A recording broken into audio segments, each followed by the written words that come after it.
I'm working on interfacing the rudder pedals, and there's an electric motor that repositions the rudder pedals. I'm converting the center pedestal here to an MFD. The MFD was a kit. What model was this cockpit when you got it? F-16? It was an early A model, probably A Block model? 10. Oh, okay. So that's a major upgrade. And I saw you had one in the other cockpit as well. Mm-hmm. Those look really nice. And so what hardware do you have for interfacing at this point? I'm using Leo's cards mostly. I have some other ones that I purchased. I don't remember what they are. A whole box of different interface cards. One of the problems that I've had with this has been this trainer shell was produced by the Air Force. And what I didn't realize until I got too far down the road is nothing was to any particular scale. So I wound up having to gut it completely, cut the instrument panel, the center pedestal display, cut everything out, and replace it all. The stuff came from Germany that went in there. A German engineer made it. I met the guy that designed these things. He's still at Wright Pat. He's retired. The problem they had was they asked Lockheed for drawings of the cockpit, and Lockheed said they'd have to buy them and put a high price on them. Unfortunately, the guy didn't know shit from Shinola. You pay for the R&D. You own the intellectual property. You don't have to buy squat. You already own it or have a license to use it.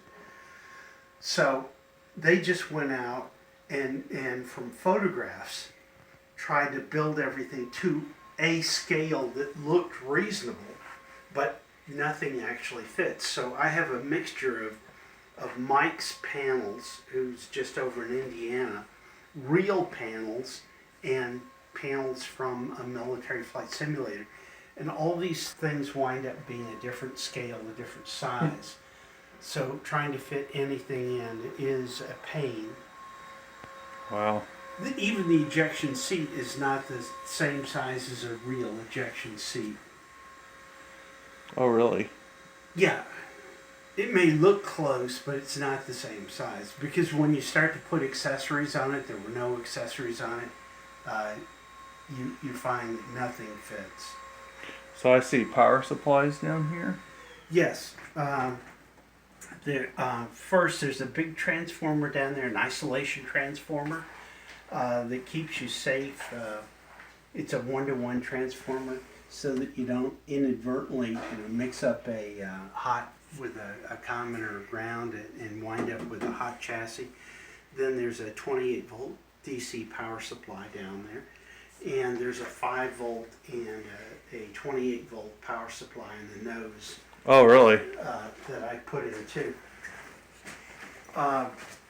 Some of the issues I've wound up with, I've got the DED data entry display attached to the glare shield. Uh-huh. And I tried running the cable, USB interface, out to the computer, but the DED stops functioning when the cable is longer than 3 feet. So obviously I've got to figure out some way of getting some simple computer in there, maybe a laptop, to perform simple housekeeping functions, because a lot of the displays seem to be very sensitive to the length of the cable. On USB?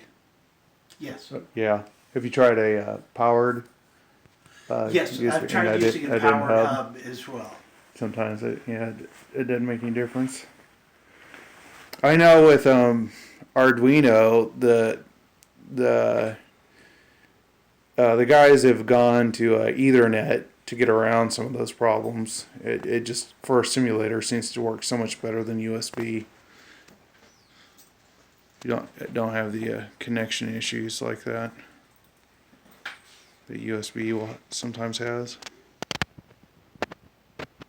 So what are these here? Those are interface cards. A guy in Spain produces those. And I just use acid-free silicone to glue them onto plexiglass to make mounting a little easier. That looks really neat.